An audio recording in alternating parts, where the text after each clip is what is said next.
దేవుని పరిశుద్ధ నామమునకు మహిమ కలుగునుగాక. యేసుక్రీస్తు వారి నామములో మరొకసారి కూడా శుభములను తెలియజేస్తూ ఉన్నాను. ప్రభువునందు ప్రియులారా, పరిశుద్ధ లేఖనములలో యోహాను సువార్త 1వ అధ్యాయము 35వ వచనము నుండి 41వ వచనం వరకు గమనించినప్పుడు, మరునాడు మరల యోహానును అతని శిష్యులలో ఇద్దరును నిలుచుండగా, అతడు నడుచుచున్న యేసు వైపు చూచి, ఇదిగో దేవుని గొర్రెపిల్ల అని చెప్పెను. అతడు చెప్పిన మాట ఆ ఇద్దరు శిష్యులు విని యేసును వెంబడించిరి. యేసు వెనుకకు తిరిగి వారు తన్ను వెంబడించుట చూచి, మీరేమి వెతుకుచున్నారని వారిని అడుగుగా, వారు, రబ్బీ, నీవు ఎక్కడ కాపురం ఉన్నావని ఆయనను అడిగిరి. రబ్బీ అను మాటకు బోధకుడని అర్థము. వచ్చి చూడుడని ఆయన వారితో చెప్పగా, వారు వెళ్ళి ఆయన కాపురమున్న స్థలము చూచి ఆ దినము ఆయన యొద్ద బస చేసిరి. అప్పుడు పగలు రమారమి 4 గంటల వేళ ఆయను. యోహాను మాట విని ఆయనను వెంబడించిన ఇద్దరిలో ఒకడు సీమోను పేతురు యొక్క సహోదరుడైన ఆంద్రెయ. ఇతడు మొదట తన సహోదరుడైన సీమోనును చూచి, యేసు నొద్దకు మేము మెస్సియాను కనుగొంటిమని అతనితో చెప్పి, చదవబడిన వాక్య భాగములలో ప్రాముఖ్యముగా మనము గమనించే కొన్ని ఆత్మీయ విషయములు ఏమిటంటే, ఇక్కడ బాప్తిస్మిచ్చు యోహానుతో పాటు తన శిష్యులు కూడా ఉన్నట్లుగా గమనించుచూ ఉన్నాం. యోహాను తన శిష్యుల వైపు చూచి, ఇదిగో దేవుని గొర్రెపిల్ల అని చెప్పెను. లోక పాపములను మోసుకొని పోవు దేవుని గొర్రెపిల్ల. ఇక్కడ ఆంద్రెయ అనే మనుష్యుడు ఒకనిని మనము గమనించుచూ ఉన్నాము. యేసు ప్రభువును గురించి దేవుని గొర్రెపిల్లగా ఇక్కడ తెలియచేయబడుతూ ఉన్నది.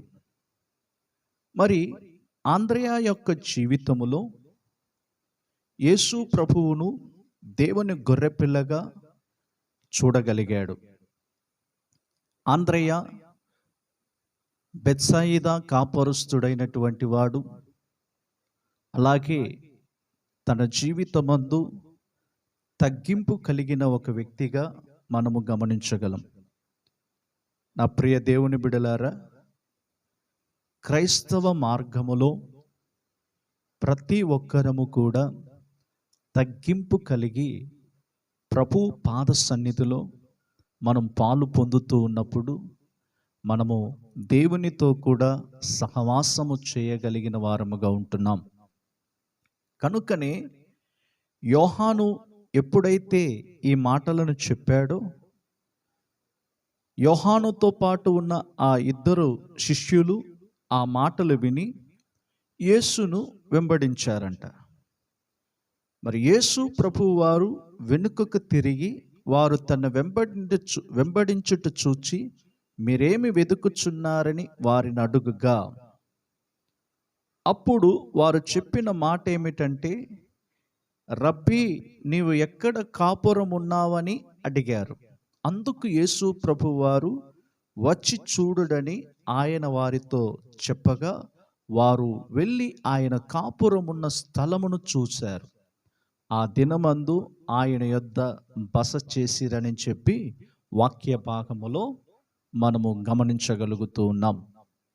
యేసుక్రీస్తు యొక్క 12 మంది శిష్యులను గురించి ఆత్మీయ విషయములను నేర్చుకోవడానికి, ఆత్మీయ కార్యములను ఏవైతే మనం నేర్చుకుంటూ ఉన్నామో వాటినన్నిటిని కూడా మన జీవితములలో అవలంబించడానికి, అనుసరించడానికి పరిశుద్ధాత్మ దేవుడు మనకు సహాయం చేయనుగాక. నా ప్రియ దేవుని బిడలారా, గడిచిన దినములలో సీమోను పేతురును గురించి కొన్ని ఆత్మీయ విషయములను నేను మీతో కూడా పంచుకోవడానికి దేవుడు కృప చూపాడు.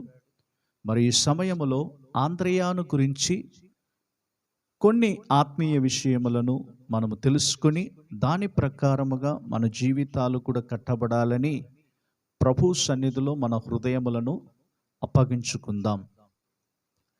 నా ప్రియ దేవుని బిడలారా, ఆంద్రయ అను పేరుకు అర్థం ఏమిటంటే పౌరుషము గలవాడు.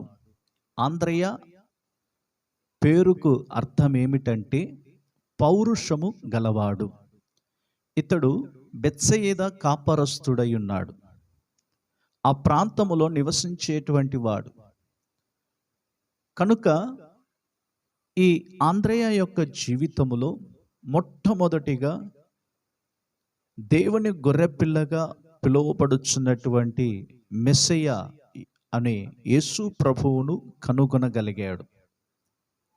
ఎవరమైతే మన దేవుని మనము కనుగొనగలుగుతూ ఉన్నామో మన ఆధ్యాత్మిక జీవితములనేవి సమాధానకరముగా కనబడుతూ ఉంటాయి.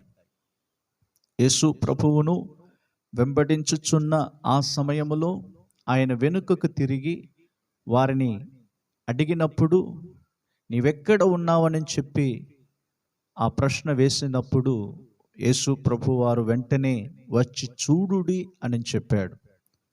కనుక దేవుని పిల్లలమైనటువంటి మనలో కూడా దేవునితో కూడా సహవాసము చేసేవారముగాను, దేవునితో కూడా ఐక్యత కలిగేవారముగాను, మరి మనము ఉన్న స్థలములలోనే ప్రభు సన్నిధిని మనము కాపాడుకుంటూ, ప్రభు సన్నిధిలో వేచి ఉంటూ, ప్రభు సన్నిధిలో మనం ఎప్పుడైతే కనిపెట్టేవారముగా ఉంటున్నామో మన ప్రభువుని మనము చూడగలుగుతూ ఉన్నాము. కనుక ఆంద్రయ అనగా పౌరుషము గలవాడని చెప్పి నేను చెప్పాను కదా. కొరింథీయులకు రాసినటువంటి మొదటి పత్రిక 16వ అధ్యాయము 13వ వచనములో, కొరింథీయులకు రాసిన మొదటి పత్రిక 16వ అధ్యాయము 13వ వచనమందు, మెలకువగా ఉండుడి, విశ్వాసమందు నిలకడగా ఉండుడి, పౌరుషము గలవారై ఉండుడి, బలవంతుడై ఉండుడి, మీరు చేయు కార్యములన్నీ ప్రేమతో చేయుడి. ఒక క్రైస్తవుడుగా ఈ లోకములో బ్రతుకుతున్నవారు సత్యము నిమిత్తము, ఉపదేశముల నిమిత్తము పౌరుషము కలిగిన వారముగా ఉండాలి.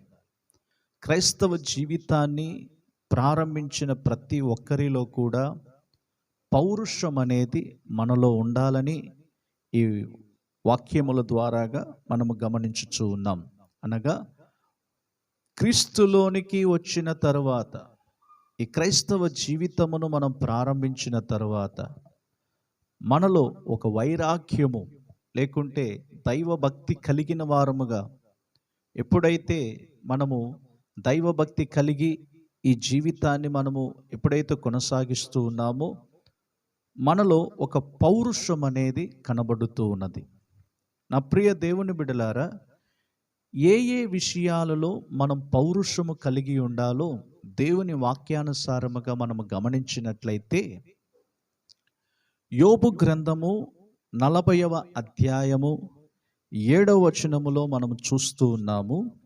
యోబు గ్రంథము 40వ అధ్యాయము 7వ వచనములో, పౌరుషము తెచ్చుకొని నీ నడుము కట్టుకునుము, నేను నీకు ప్రశ్న వేసేదను, నీవు ప్రత్యుత్తరం ఇమ్ము అని చెప్పి ఇక్కడ రాయబడి ఉన్నది. పౌరుషము తెచ్చుకొని నీ నడుము కట్టుకునుము. కనుకనే మీ మనస్సు అను నడుమును కట్టుకునుడి అని చెప్పి మరొక చోట కూడా దేవుని వాక్యములలో మనం చూస్తూ ఉన్నాం. మన మనస్సు స్థిరమైనదిగా ఉండాలి. స్థిరమైన మనస్సు కలిగిన వారముగా ఉన్నప్పుడు మనము ఒక వైరాగ్యము కలిగిన జీవితం అనేది చేయగలుగుతూ ఉన్నాం. మరి ఈ లోకములో తమ మనస్సులను చెరిపివేసుకునే ప్రజలను మనము చాలామందిని చూస్తూ ఉంటాం. మనస్సులో పాడైపోయినటువంటి కార్యములు, మనస్సులో సరి అయిన స్థిరత్వము లేనటువంటి వారు, చంచలత్వమైనటువంటి మనస్సు కలిగిన వారముగాను. కనుకనే ఈ పౌరుషం అనేది మనుష్యునిలో కనబడటం లేదు. లోకానుసారముగా గమనించుచూ ఉన్నట్లయితే అనేక విషయములలో మనం పౌరుషము కలిగిన వారముగా ఉంటాము. కానీ మన మనస్సు అదుపులో ఉంచుకోలేని వారముగా మారిపోతూ ఉంటాం. ప్రాకారము లేని పట్టణములెంతో తన మనస్సును కూడా అణుచుకోలేనివాడు అంతే అని చెప్పి వాక్యములో చెప్పబడినట్లుగానే మన మనస్సును దేవుని ఎదుట స్థిరమైనదిగా ఉండాలని ఈ వర్తమానము ద్వారా నేను మీకు తెలియజేస్తూ ఉన్నాను. మన మనస్సు అనే నడుము కట్టుకోవాలి. మన మనస్సు అనేది దేవునికి అప్పగించుకోవాలి. మన మనస్సులో వచ్చు తలంపులన్నిటిని కూడా జయం పొందేవారముగా ఉండాలి. కొన్ని సందర్భాల్లో మనము మనస్సులో జయము లేకుండా, మనస్సులో వచ్చుచున్న ఆలోచనలలో దేవునికి లోబడకుండా పలు విధములుగా మన మనస్సులో వచ్చే తలంపులు ప్రకారముగా మనం నడుచుకుంటూ వెళుతూ ఉంటాం. అలాంటప్పుడు మనము దేవుని సన్నిధిని అనుభవించలేని వారముగా ఉంటున్నాం. మన మనస్సుకు ఒక కాపుదల అనేది అవసరమై ఉన్నది. రెండవదిగా, ఈ పౌరుషము కలిగినటువంటి వారు ఎలా ఉంటారు అని మనం గమనించినట్లయితే, కొరింథీయులకు రాసినటువంటి మొదటి పత్రిక 13వ అధ్యాయము 11వ వచనమందు గమనించుచూ ఉన్నప్పుడు, కొరింథీయులకు రాసిన మొదటి పత్రిక 13వ అధ్యాయము 11వ వచనమందు, నేను పిల్లవాడనై ఉన్నప్పుడు పిల్లవాని వలె మాటలాడి తిని, పిల్లవాని వలె తలంచి తిని, పిల్లవాని వలె యోచించి తిని, ఇప్పుడు పెద్దవాడనై పిల్లవాని చేష్టాలు మానివేసి తిని. నా ప్రియ దేవుని బిడలారా, ఇక్కడ పిల్లవాని చేష్టాలన్నిటిని కూడా మానివేసి తిని అని చెప్పొచ్చు ఉన్నాడు. ఒక పౌరుషము కలిగిన ఒక వ్యక్తి, దేవుని పట్ల ఆసక్తిగా ఉన్న ఒక వ్యక్తి జీవితంలో, ఈ క్రైస్తవ జీవితం అనేది ఒక చిన్న పిల్లలు ఆటలాడుకునే విధముగా ఈ జీవితాన్ని చేయకూడదు. మనము ఒక పూర్ణ పురుషులముగా మార్చబడాలి. పూర్ణ పురుషులుగా మార్చబడటకే క్రీస్తు మార్గములోనికి మనం వస్తూ ఉన్నాం. కనుకనే దేవుని పిల్లలందరి యొక్క జీవితాలలో ఒక పూర్ణ పురుషులుగా మార్చబడట కొరకు తమ్మును తాము ఎప్పుడైతే అప్పగించుకుంటూ ఉంటారో, అలాంటి వారు మాత్రమే ఒక పౌరుషము కలిగిన వారుగా ఉండగలరు. క్రైస్తవ జీవితం చేసేటువంటి ప్రతి ఒక్కరిలో కూడా చిన్న పిల్లవాని యొక్క క్రియలు, చిన్న పిల్లవాని యొక్క ఆలోచనలు, చిన్న పిల్లవాని యొక్క కార్యములు అలాగా మనము చేస్తూ ఉన్నట్లయితే మనము పూర్ణ పురుషులంగా మనము మార్చబడలేము. కనుక నా ప్రియ దేవుని బిడలారా, ఈ విషయములో మనము పౌరుషము కలిగిన వారముగా ఉండాలి.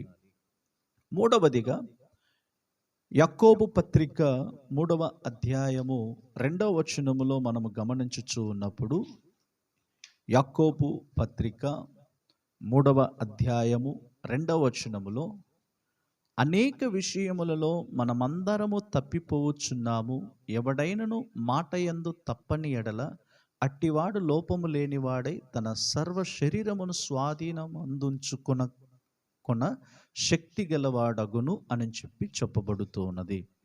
మూడవదిగా, మనము ఏ విషయంలో పౌరుషంగా ఉండాలంటే, మాట ఇచ్చిన తర్వాత దానిని తప్పిపోకుండానట్లుగా కాపాడుకోవాలి. ఈనాడు అనేకులు మాటలను తప్పుచూ ఉంటాం. కొన్ని సమయాలలో మనం మాటలను తప్పుచూ ఉన్నప్పుడు మనము నిర్దోషులంగా ఎంచబడతాం. దోషులంగా మనం ఎంచబడతాం. మాటలను తప్పే వారముగా ఉన్నట్లయితే మనము దోషులంగా ఎంచబడతాం. ఒక నిర్దోషమైన జీవితం ఒక వ్యక్తి చేయాలన్నట్లయితే మాట తప్పకూడదు. ఒక మాట ఇచ్చిన తర్వాత నష్టము జరిగినను మనము ఆ మాటకు కట్టుబడి బ్రతికే వారముగా ఉండాలి.